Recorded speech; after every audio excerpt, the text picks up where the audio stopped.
नमस्कार दोस्तों, मैं सुप्रिया स्वागत करती हूँ आपका डिकोड एग्जाम के डेली करंट अफेयर्स की क्लास में। दोस्तों, आज करंट अफेयर्स की क्लास में हम डिस्कस करेंगे 4 फरवरी से रिलेटेड करंट अफेयर को। तो चलिए जल्दी से आप सभी लोग सेशन से जुड़ जाइए, सेशन को ज्यादा लोग को शेयर करें। और जैसा कि मैं हमेशा कहते हैं, करंट अफेयर्स की क्लास आपके लिए बहुत इंपॉर्टेंट है। आप कोई भी आज के डेट में एग्जाम देने जा रहे हो, चाहे आप वनडे का एग्जाम दे रहे हो, चाहे सिविल सर्विसेज का, हर एग्जाम में करंट अफेयर से रिलेटेड क्वेश्चंस पूछे जाते हैं। इवन आजकल तो जो स्टैटिक पोर्शन भी है वो भी करंट से रिलेट करके पूछा जा रहा है। इसलिए कोशिश क्या करिए कि आपकी कोई भी क्लास मिस ना हो, डेली आप सेशन को फॉलो करें और साथ ही साथ अपने साथ आप एक नोटबुक और एक पेन लेकर के बैठे जब भी आप क्लास अटेंड कर रहे हो, ताकि जब भी मैं किसी पॉइंट के बारे में जब मैं बताती हूँ तो कुछ और भी चीजें ऐसी इंपॉर्टेंट बताती हूँ जो आपके पीडीएफ में मेंशन नहीं होता है, तो उन पॉइंट को भी लिखते हुए चला करिए। क्योंकि मेरी पूरी कोशिश रहती है कि कोई भी चीज अगर चर्चा में है तो उसके हर डायमेंशन को टच किया जाए, ताकि जब भी आप एग्जाम में जाएं तो इस तरीके से अपने आप को प्रिपेयर करके जाएं कि कहीं से भी कोई भी क्वेश्चन आ जाए आप उसको बिना किए, बिना अटेम्प्ट लिए ना आए। तो ये मेरी कोशिश रहती है, इसलिए थोड़ा सा सिंसियर होकर के चीजों को फॉलो करिए, रेगुलर फॉलो करिए, शॉर्ट नोट्स बनाइए, उसका रिवीजन करिए। चलिए क्लास स्टार्ट करेंगे। उसके पहले कहना चाहूंगी जल्दी से चैनल को सब्सक्राइब कर लीजिए और बेल आइकन को प्रेस कर लीजिए। इससे आपको चैनल से रिलेटेड हर क्लास की वीडियो का प्रॉपर नोटिफिकेशन मिलेगा और आपकी कोई भी क्लास मिस नहीं होगी। चलिए देर नहीं करते हैं और अपनी क्लास स्टार्ट करते हैं। और आज की क्लास में हमारा सबसे पहला प्रश्न है कि भारतीय सेना ने किस राज्य में सैन्य अभ्यास त्रिशास्त्री प्रहार आयोजित किया है। ठीक है, ध्यान रखिएगा, त्रिशास्त्री प्रहार जो अभ्यास है ये भारतीय सेना द्वारा आयोजित किया गया है। कहाँ किया गया है?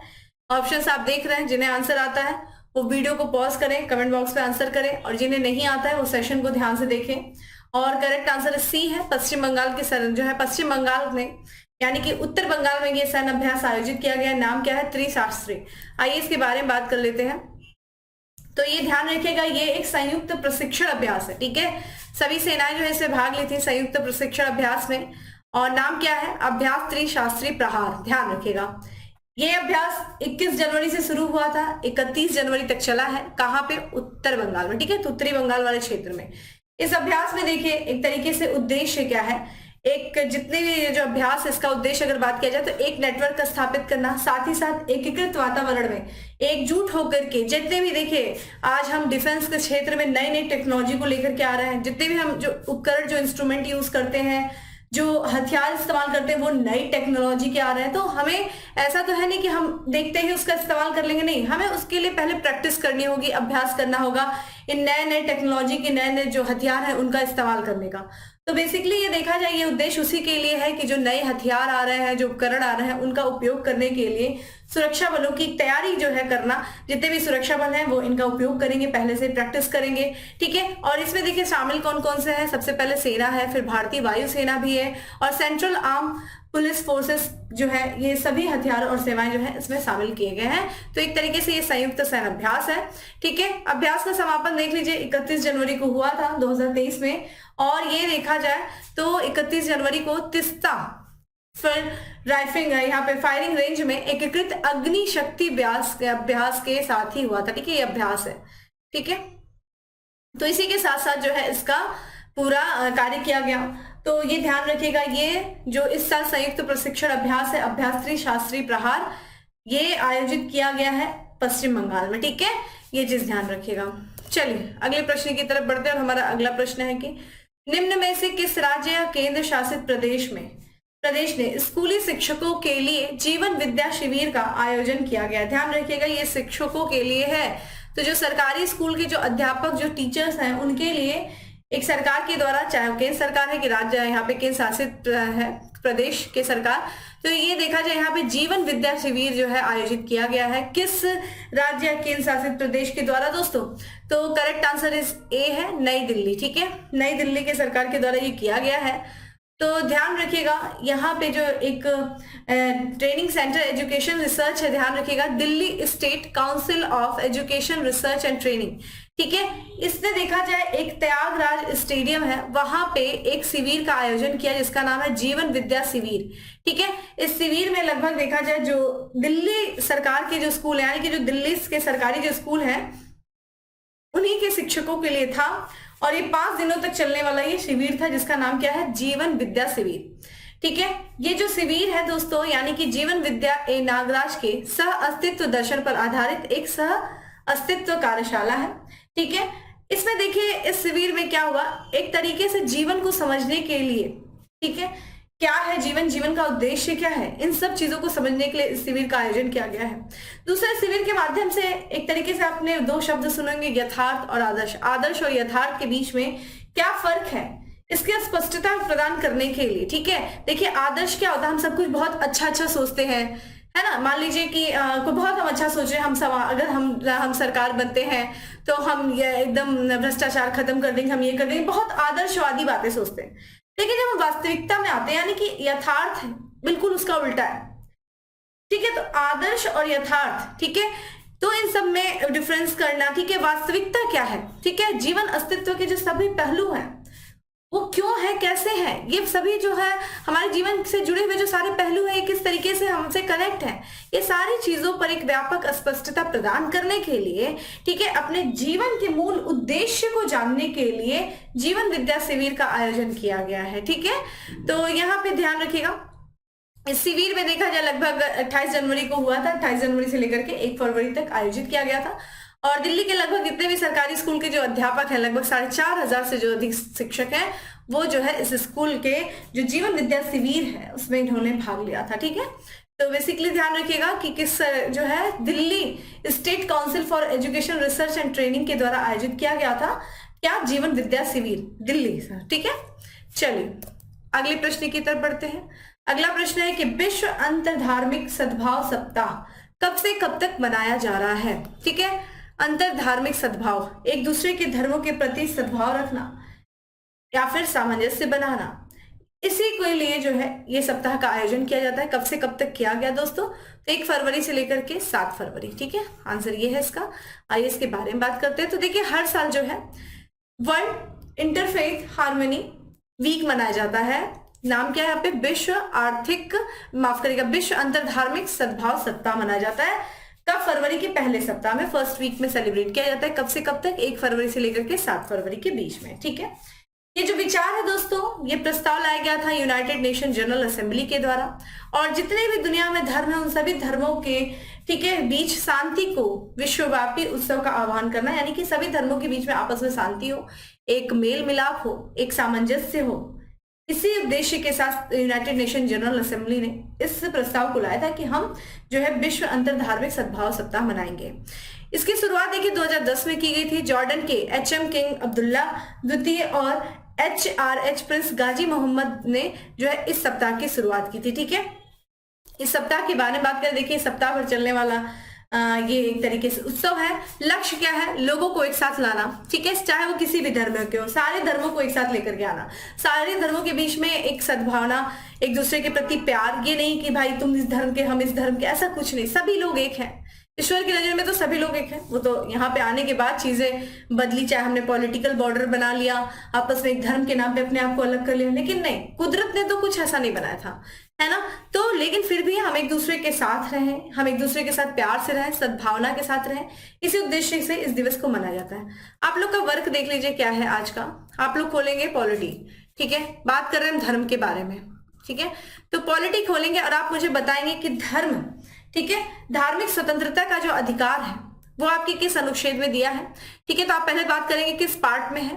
ठीक है, धर्म से संबंधित बातें, ठीक है, किस आर्टिकल में है, कहां से लेकर के कहां तक जो है इसके बारे में बात की गई है।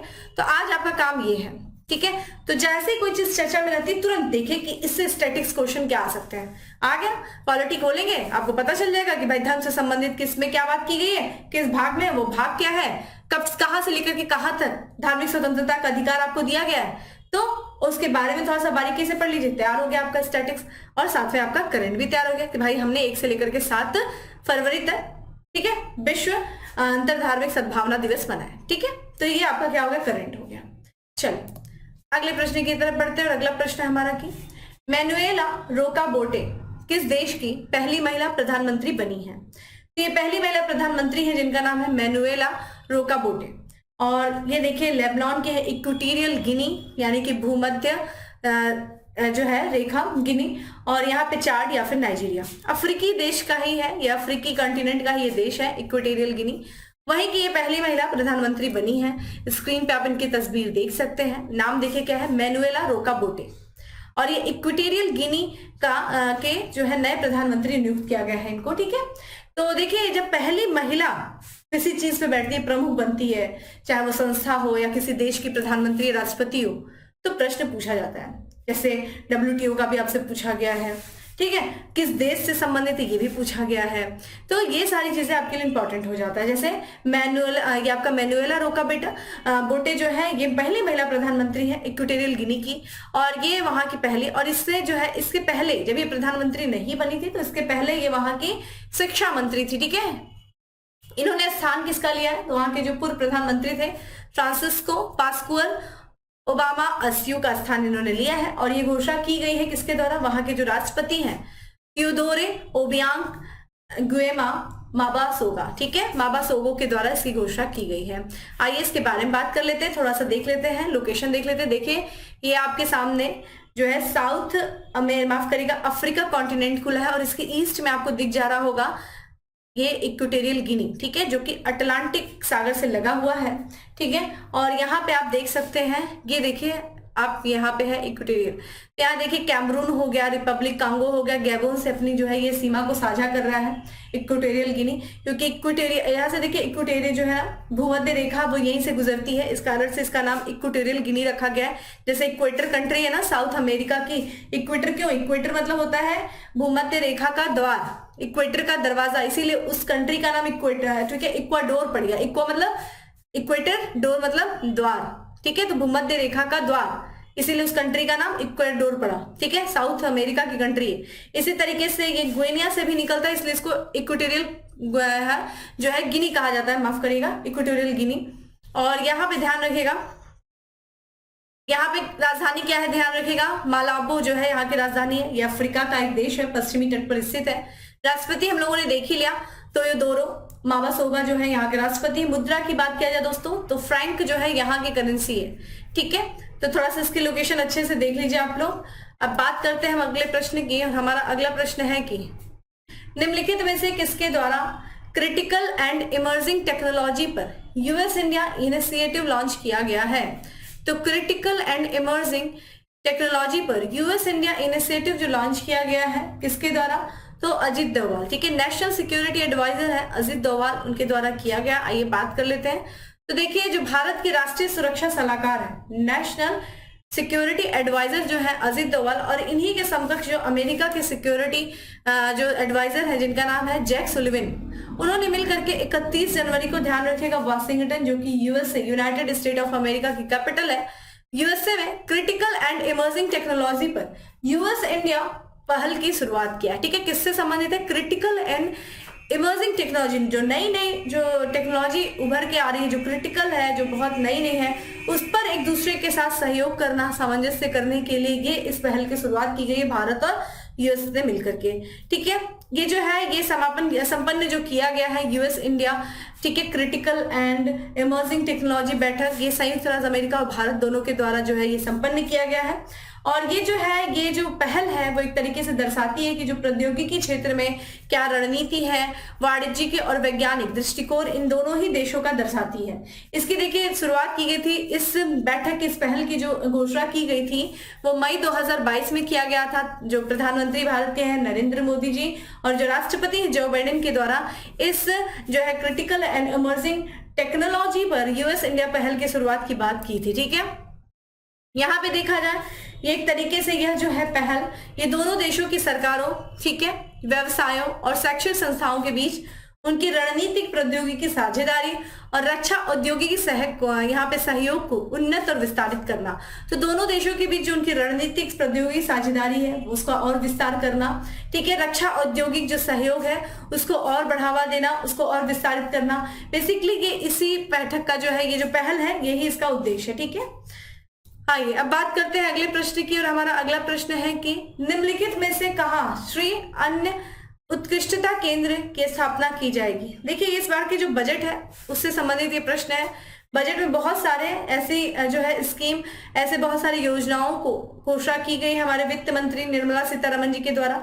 और उसी में बताया गया है कि जो यहाँ पे श्री अन्न उत्कृष्टता केंद्र की जो स्थापना की जाएगी वो की जाएगी हैदराबाद में। ठीक है, तेलंगाना की कैपिटल जो हैदराबाद है वहां पे। तो देखिए अभी इस साल का आम बजट पेश किया गया है 1 फरवरी को 2023-24 का आम बजट पेश हुआ है, जिसको किया गया है पेश वित्त मंत्री श्रीमती सीतारमण के द्वारा। ठीक है, निर्मला सीतारमण जी के द्वारा पेश किया गया है।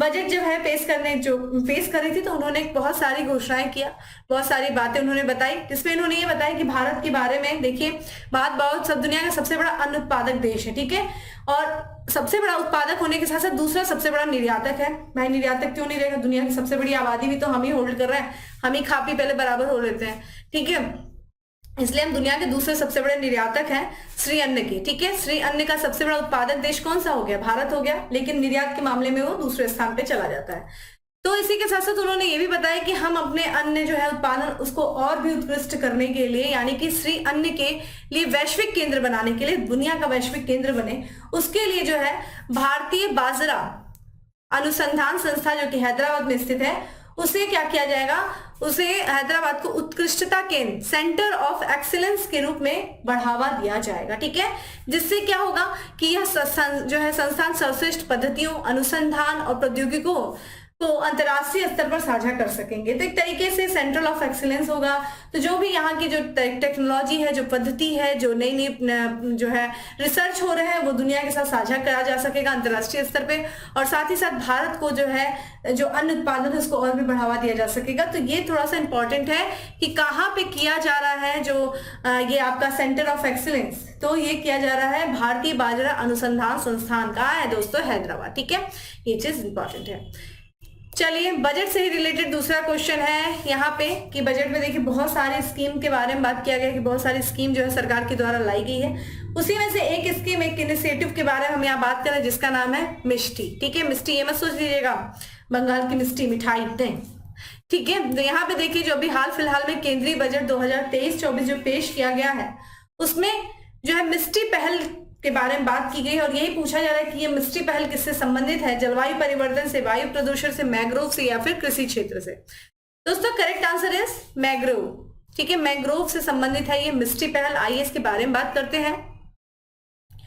तो यहाँ पे देखिए इस साल के बजट में बहुत सारी जो बातें की गई हैं, बहुत सारी जो स्कीम लाए गए हैं, उसमें सबसे प्रमुख देखिए सबसे जो है पारिस्थितिकी जो है संरक्षण के लिए बहुत सारे ऐसी योजनाएं और नीतियां लेके आई है सरकार। ठीक है, पारिस्थितिकी जो हमारा आसपास का एनवायरमेंट है, ठीक है, उसको जो है संरक्षित करने के लिए, प्रिजर्व करने के लिए बहुत सारी स्कीम, बहुत सारी योजनाएं, बहुत सारे इनिशिएटिव इस साल के बजट में सरकार के द्वारा लाया गया है। जिसमें से देखा जाए इन सभी योजनाओं में से एक हम योजना की बात करने जा रहे हैं, मिष्टी पहल। यहाँ पे तो आप देख सकते हैं बहुत सारे, जैसे यहाँ पे प्रणाम है, ठीक है, गोवर्धन स्कीम आप यहाँ पे देख सकते हैं, अमृत धरोहर स्कीम देख सकते हैं। तो इन सब चीजों के बारे में हम नेक्स्ट क्लास में बात करेंगे, एक एक करके पढ़ेंगे तो ज्यादा बेहतर रहेगा। तो मिष्टी पहल के बारे में हम लोग पढ़ रहे हैं, मिष्टी। और यहाँ पे देखिए है क्या, ये प्लांटेशन जो मैंग्रोव वन होते हैं उन्हीं को, उनको बढ़ावा देना, उनका प्लांटेशन करना ही इस मिष्टी पहल का उद्देश्य है। अगर हम पूरे मिष्टी का फुल फॉर्म देखें तो देखिए यहाँ पे हमें क्या दिख रहा है, तटीय पर्यावास और ठोस आमदनी के लिए मैंग्रोव पहल, mangrove initiative for share line habitats and tangible income. ठीक है, तो ये मिष्टी का फुल फॉर्म आपके लिए इंपॉर्टेंट हो जाता है, स्टार कर लीजिए। मिष्टी आ जाए तो समझ लीजिएगा मैंग्रोव जो वन है उसका वनीकरण करने के लिए या मैंग्रोव के जो क्षेत्र है उसका विस्तार करने के लिए। तटीय क्षेत्र में बेसिकली ये मैंग्रोव वन जो है ये उगते हैं, ये किसी भी पानी में भी उग सकते हैं। बेसिकली यहाँ पे देखा जाता है कि ये मैंग्रोव जो वन है ये हमारे जब समुद्र में किसी भी तरह का सुनामी आ रहा है, तूफान आ रहा है, उससे जो है हमारे समुद्र तटीय क्षेत्र को ये सुरक्षा प्रदान करते हैं, जिस कारण से सरकार लगातार जो है इस मैंग्रोव वन को क्या करे, विस्तार करने का प्रयास करे तटीय क्षेत्रों में। और यहाँ पे बात करें मिष्टी योजना का उद्देश्य देखिए क्या है, जो भारत के समुद्र तट के साथ साथ जो लवणीय भूमि है उस पर भी मैंग्रोव वृक्षारोपण की सुविधा प्रदान करना। ठीक है, तटीय क्षेत्र के साथ साथ जो लवणी भूमि है जिसमें नमक की मात्रा ज्यादा, वहां पे भी इसका वृक्षारोपण करना है, क्योंकि ये वन जो है वहां पे भी इजिली जो है उग जाते हैं। योजना देखिए किसके द्वारा चलाई जा रही है, संचालित की जाएगी मनरेगा कैंपा फंड। ठीक है, कैंपा फंड। और बात करते हैं अन्य स्रोतों के मध्य अभिसरण के माध्यम से इस पूरी योजना को चलाया जाएगा। लक्ष्य क्या है इस योजना का? तटीय मैंग्रोव वनों के गहन का वनीकरण करना। वर्तमान में अगर हम बात करें, देखिए भारत के पूर्वी और पश्चिमी दोनों ही तटों पर मैंग्रोव वन पाए जाते हैं, लेकिन सर्वाधिक जो मैंग्रोव वन भारत में पाया जाता है वो है सुंदरवन। ठीक है, तो सुंदरवन का जो डेल्टा है या सुंदरवन वो सबसे ज्यादा मैंग्रोव के मामले में। ठीक है, चलिए आपका वर्क देखिए क्या है। आज मैं आपको कुछ नहीं बता रही क्योंकि कल है संडे, आपके पास समय बहुत ही पर्याप्त समय है। दो काम आप करेंगे, एक तो हमने पहले बताया, दूसरा काम आपको कैंपा फंड के बारे में बताना है। क्या है ये कैंपा फंड? फुल फॉर्म देखेंगे, किस उद्देश्य से इसको शुरू किया गया था, कब शुरू किया गया था कैंपा फंड। दूसरा आप देखेंगे मैंग्रोव। मैंग्रोव के बारे में मैंने आपको बताया, सर्वाधिक जो है मैंग्रोव वाला राज्य कौन सा है? अभी हम लोग देखा सुंदरवन है। दूसरे नंबर पे देख लीजिए क्या है, भारत में पूरे भौगोलिक क्षेत्र का कितना प्रतिशत जो है वो मैंग्रोव वन है, ये आप बात करेंगे। थोड़ा सा मैंग्रोव वनों के बारे में पढ़ेंगे और दूसरा पढ़ेंगे कैंपा फंड। मोस्ट इंपॉर्टेंट, दोनों ही स्टार्ट कर लीजिएगा। कैंपा फंड इसलिए इंपॉर्टेंट है क्योंकि इस साल के बजट में भी इसके बारे में बात की गई है, इसलिए अपने आप में इंपॉर्टेंट हो जाता है। चलिए अगला प्रश्न, हमारा नेक्स्ट क्वेश्चन है कि निम्नलिखित में से किस राज्य सरकार ने the vision for all school eye health कार्यक्रम प्रारंभ किया है? The vision for all school eye health कार्यक्रम, तो correct answer is D, Goa. Goa सरकार के द्वारा किया गया है इसकी शुरुआत। और यहाँ पे देखा जाए जो वर्तमान में जो गोवा सरकार ने वन साइड एक्सलोर, यहाँ पे लक्सोटिका फाउंडेशन और प्रसाद नेत्रालय के साथ साझेदारी में vision for all school eye health program launch किया। ठीक है, तो ये फाउंडेशन हमारे लिए स्पेशली नहीं, ध्यान रखिएगा कि vision for school eye health program launch किया गया है गोवा सरकार के द्वारा। ठीक है, प्रोग्राम क्या है? तो यहाँ पे देखिए, यहाँ पे भी शिक्षकों को ही ट्रेंड करना है एक तरीके से। तो यह प्रोग्राम जो है 2000 शिक्षकों को उनके संबंधित स्कूलों में जहां जहां वो पढ़ा रहे हैं उन स्कूलों में बच्चों के लिए बुनियादी दृश्य तीक्ष्णता परीक्षण पर प्रशिक्षण देने पर ध्यान केंद्रित करेगा। ठीक है, इसके बाद देखा जाए प्रसाद नेत्रालय से योग्य पेशेवरों द्वारा विस्तृत अपरिवर्तन होगा। बहुत ज्यादा हमें इसमें नहीं ध्यान देना है दोस्तों, बेसिकली देखना है कि vision for all school eye health program शुरू किया गया है गोवा सरकार के द्वारा। ठीक है, अगला प्रश्न है हमारा, इंपॉर्टेंट प्रश्न है कि जापान में आयोजित पहले वीर गार्जियन युद्धाभ्यास में लड़ाकू विमान उड़ाने वाली पहली भारतीय महिला फाइटर पायलट कौन बन रही है? तो देखिए कौन है, तो ये ध्यान रखिएगा, वीर गार्जियन युद्धाभ्यास के बारे में हम लोगों ने पढ़ाई है। भारत और जापान के बीच में हुआ है, जापान में हुआ है। धर्म गार्जियन युद्धाभ्यास भी होता है भारत जापान के बीच में। ठीक है, जेमेक्स भी होता है। तो अभी पहली बार जो है वीर गार्जियन युद्धाभ्यास हुआ है भारत और जापान के बीच में, और पहली बार जो है किसी विदेशी भूमि पर जो है पहली भारत की पहली महिला फाइटर जो है पायलट गई थी। तो ये कौन है दोस्तों? अवनी चतुर्वेदी। आप लोगों ने इनका नाम पहले भी सुना होगा, इंपॉर्टेंट नेम है। तो ये ध्यान रखिएगा, रीवा जिले की है, ये मध्य प्रदेश के रीवा जिले की, और ये अवनी चतुर्वेदी है। और ये भारत की पहली महिला जो है पहली लड़ाकू महिला पायलट भी थी। और इसके साथ साथ इन्होंने एक नई उपलब्धि भी हासिल कर ली। नई उपलब्धि क्या है दोस्तों? जैसा कि आपको पता है, वीर जो है वीर युद्धाभ्यास जो हुआ था, माफ करिएगा यहाँ पे, वीर गार्जियन जो युद्धाभ्यास हुआ था ये जापान में हुआ था, यानी कि विदेशी भूमि पर। और जापान में इस अभ्यास में भाग लेने के लिए ये अवनी चतुर्वेदी भी गई थी। तो याद ध्यान रखिएगा कि विदेशी धरती पर युद्धाभ्यास कर लड़ाकू विमान चलाने वाली ये पहली महिला पायलट भी बन गई। ध्यान रखिएगा, ये पहले से ही भारत की पहली महिला लड़ाकू महिला पायलट थी। उसके साथ साथ विदेशी भूमि पर भी जो है लड़ाकू विमान चलाने वाली पहली महिला जो बन गई है वो बन गई है अवनी चतुर्वेदी। तो इन्होंने एक नई उपलब्धि भी हासिल कर ली, और इनके साथ साथ 3 अन्य पायलट महिलाएं भी थी इनके सहयोगी के रूप में। तो ये बेसिकली नाम बहुत इंपॉर्टेंट है, ऐसे क्वेश्चंस पूछे जाते हैं। देखिए वुमेन से रिलेटेड जब भी कोई क्वेश्चन आता है या जब भी आप करंट देख रहे हो तो उसको स्टार कर लिया करिए, जरूर क्वेश्चन पूछा जाता है। ठीक है, चलिए और आज के हम अपने लास्ट क्वेश्चन की तरफ बढ़ते हैं। लास्ट एमसीक्यू है कि किस राज्य ने पतंजलि फूड्स लिमिटेड के साथ समझौता किया है? पतंजलि फूड्स लिमिटेड के साथ किसने समझौता किया है? नागालैंड ने, असम ने, पश्चिम बंगाल ने या फिर गुजरात ने? Correct answer is a. तो देखिए पाम ऑयल को लगातार जो है सरकार जो है बढ़ोतरी दे रही है उसके उत्पादन के लिए लगातार। तो पाम ऑयल पे भी हम बहुत ज्यादा निर्भर हैं, दूसरे देशों पे बहुत बड़ी मात्रा में आयात करते हैं। तो हमारी आयात पे निर्भरता कम हो, हम स्वयं भी उसका उत्पादन करें, ना सिर्फ उत्पादन बल्कि हम निर्यात करना भी शुरू कर दें। इसी उद्देश्य से सरकार जो है पाम ऑयल पे बहुत ज्यादा विशेष ध्यान रही, पाम ट्री पे। देखिए क्वेश्चन भी यूपीएससी में इससे रिलेटेड आया था, इसलिए इंपॉर्टेंट है। तो ये जो ताड़ के पेड़ जो है तेल, ध्यान रखिएगा, जो पेड़ है या फिर जो ताड़ के जो तेल हैं उनकी खेती और प्रसंस्करण के विकास और क्षेत्र के विस्तार के लिए नागालैंड सरकार और किसके बीच, यानी कि पतंजलि फूड्स लिमिटेड ने समझौता ज्ञापन पर हस्ताक्षर किया है। ठीक है, तो यहाँ पे बेसिकली जो समझौता हुआ है वो उससे क्या प्रोत्साहन मिलेगा, तो नागालैंड राज्य में जो ताड़ के तेल हैं उनकी उत्पादकता के लिए एक बड़ा प्रोत्साहन मिलेगा। ठीक है, बहुत बड़े पैमाने पे ताड़ के पेड़ लगाए जा सकेंगे, तेल का उत्पादन होगा, उनका प्रोसेसिंग होगा। ठीक है, और फिर उनको बाजार में उतारा जाएगा। ठीक है, अगर हम बात करते हैं पाम ऑयल के बारे में, ताड़ तेल के बारे में, तो दुनिया का सबसे बड़ा जो उत्पादक देश है वो है इंडोनेशिया। ठीक है, इंडोनेशिया में सबसे ज्यादा जो है पाम तेल का उत्पादन होता है। दूसरे नंबर पे बात करें दोस्तों तो मलेशिया। अब आप कमेंट बॉक्स में मुझे बताइए कि भारत में सबसे बड़ा पाम तेल का उत्पादक राज्य कौन सा है, आप मुझे कमेंट बॉक्स में बताइए। आज मैंने बहुत सारा वर्क दिया है, कारण है कल है संडे, और कुछ आप भी करना सीखिए। गूगल सर्च करिए, कुछ तो करेंगे, जब खुद से करेंगे बहुत सारी चीजें उसी दौरान तैयार हो जाएंगी। ऐसे सुनने से चीजें नहीं तैयार होती है बहुत बार, लेकिन जब खुद भी पढ़ेंगे, जैसे मैं जब तैयारी कर रही हूँ, ये मैं भी करती हूँ, तो मैं जब कोई चीज खुद से जब सर्च करती हूँ ना तो वो मुझे बहुत समय तक याद रहता है, वो एक तरीके से लॉन्ग लास्टिंग मेरे माइंड में बैठ जाता है, क्योंकि सर्च की रहती हूँ, उसको डिगिंग करती हूँ थोड़ा। तो सबसे अच्छा तरीका है कि आप भी उस पर सर्च करिए, आप भी थोड़ा सा देखिए, ताकि आपके लिए थोड़ा सा वो चीजें ईजी लगे। खुद से तो मैगजीन बहुत यहाँ पे बिक रही होंगी, मार्केट में आपके भी आसपास होंगी, खुद से सब कुछ कर वहां जाकर पढ़ सकते हैं, लेकिन जब खुद से प्रयास करेंगे तो वो आपके लिए ज्यादा बेनिफिशियल होगा। ठीक है, चलिए अब आता है छोटा पैकेट बड़ा धमाका, यानी कि फैक्ट्स ऑफ द डे पे। और आज का हमारा सबसे पहला फैक्ट्स है कि मॉर्गन स्टैनली भारत का नया प्रमुख नियुक्त किया गया है। किसे? अरुण कोहली को नियुक्त किया गया है।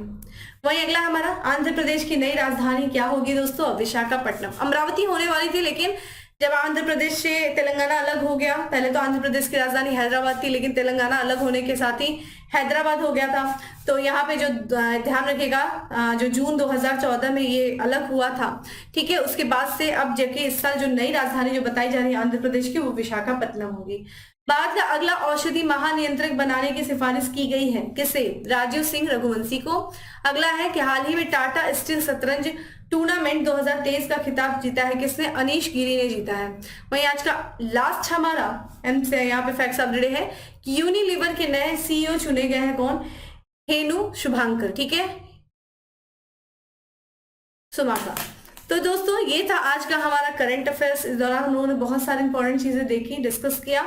आज मैंने बहुत सारे क्वेश्चंस पूछे, कई लोगों के तो हाय तौबा हो जाएंगे, ये क्या हो गया, क्यों पूछ दिया, लेकिन मैं पूछूंगी ही। आपका अगर आपको सच में अपने एग्जाम में पास होना है, सफल होना है, अपनी लाइफ में आगे बढ़ना है, तो इस चीज को सीरियस लेकर के आंसर देंगे। अदरवाइज लोग आते हैं, देख के चले जाते हैं। सिलेक्शन सबका नहीं होता है, सिलेक्शन उन्हीं लोगों का होता है जो सिंसियर होते हैं। ठीक है, फॉर्म तो लाखों में भरते हैं, तो क्या लाखों में सिलेक्शन होता नहीं? फाइट आपकी कुछ लोगों के ही साथ होगी, और वो कुछ लोग वही होंगे जो सच में एक्चुअल में तैयारी करते होंगे, बिल्कुल जड़ से जाकर के। चलिए फिर मिलेंगे हम अपने अगले सेशन में, लेकिन उसके पहले बता दूं डेली करंट अफेयर्स की जो पीडीएफ है वो टेलीग्राम ग्रुप में मिल जाती है, जिसका लिंक आपको डिस्क्रिप्शन बॉक्स में दिया हुआ है। जाइए डाउनलोड करिए और साथ ही साथ अपने नोट्स बनाइए, रिविजन करिए और लग जाइए अपने एग्जाम के लिए। फिर मिलते हैं नेक्स्ट सेशन में, तब तक के लिए bye, have a good day, stay safe and stay happy.